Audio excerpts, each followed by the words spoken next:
ওনার বাচ্চার যে সমস্যাগুলো ছিল আমি বলি, উনি করবে, লেখা আছে আমার এখানে। সেটা হলো খুব ঘন ঘন প্রস্রাব হতো, তাই তো? এরপর প্রস্রাবে প্রচন্ড জ্বালাপোড়া হতো এবং 2-2.5 বছর থেকে। আচ্ছা, তারপরে প্রস্রাব করার সময় বেশি জ্বালাপোড়া করতো, আর হচ্ছে খাবার পরে এবং গোসলের পরে বেশি জ্বালাপোড়া। এই সমস্যাগুলো আসলে বেশি ছিল। তা আমরা টোটালি কেস চেকিং করে তার ওষুধ দিয়েছিলাম।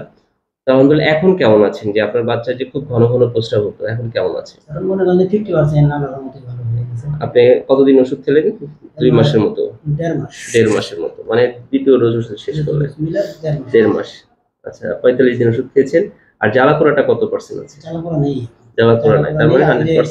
মনে করেন যে টাকাই তো ওই জিনিসটাও নেই। হঠাৎ সিরিক দেওয়া হতো, ছেলে বলতো যে সিরিক দেওয়া ওঠে, ওটাও নেই এখন। ওটাও নাই। ওটা নাই। তার মানে প্রস্রাব দেওয়া বা চিরিক দেওয়া জ্বালাপোড়া, বা প্রস্রাবের সময় জ্বালাপোড়া, খাওয়ার পরে যে জ্বালাপোড়া, গোসলের পরে জ্বালাপোড়া, এগুলো আছে? নাই, খাওয়ার পরে প্রচন্ড পরিমাণ মানে যে পেশাব হতো, খুব ঘন ঘন। এখন দেখা যায় যে আগে 10 বার হতে যায় 5-6 বার।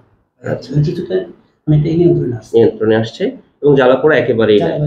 তো প্রিয় দর্শক, ওনার মুখ থেকে শুনলে যে ওনার বাচ্চার অনেক জ্বালাপোড়া করতো এবং কিটকিট করে কামড় দিত, চিরিক পড়তো ভিতরে। তো সেই সমস্যাগুলো মাত্র এই দ্বিতীয় ডোজ ওষুধে এখন মোটামুটি ওগুলো কিছুই নাই, জাস্ট